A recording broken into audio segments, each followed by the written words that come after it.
বাজার থেকে অনেক ধরনের শাক আনলে সব শাক তো একই দিনে খেতে পারি না, কিছু শাক ফ্রিজে রেখে দিই।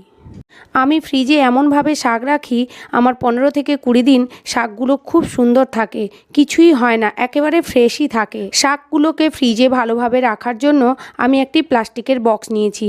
এখানে কাঁচের বক্সও ইউজ করা যেতে পারে। তো একটি খবরের কাগজকে মোটা করে ভাঁজ করে এই বক্সের নিচের দিকে রেখে দিলাম। এবার শাকগুলোকে ভালো করে বেছে নিয়ে একটি খবরের কাগজ পেতে নিয়ে এইভাবে মুড়ে নিয়ে শাকগুলোকে রেখে দেবো। তবে শাকগুলোকে এইভাবে খবরের কাগজে মোড়ার আগে যদি শাকের মধ্যে জল থাকে তাহলে একটি পরিষ্কার কাপড়ের মধ্যে মুছে নিয়ে রাখলে কিন্তু অনেক দিন ভালো থাকবে, কোনো পচেও যাবে না, নষ্টও হয়ে যাবে না। ধনেপাতাগুলোকেও আমি এইভাবে পরিষ্কার করে নিয়ে রেখে দিচ্ছি। তবে দোকানিরা তো অনেক জল দিয়ে রাখে শাকের মধ্যে, তাই বাড়িতে নিয়ে এসে আর ধুয়ে রাখার দরকার নেই। ভালো করে কাপড়ে মুছে নেওয়ার পর খবরের কাগজে এইভাবে মুড়ে রেখে দিলে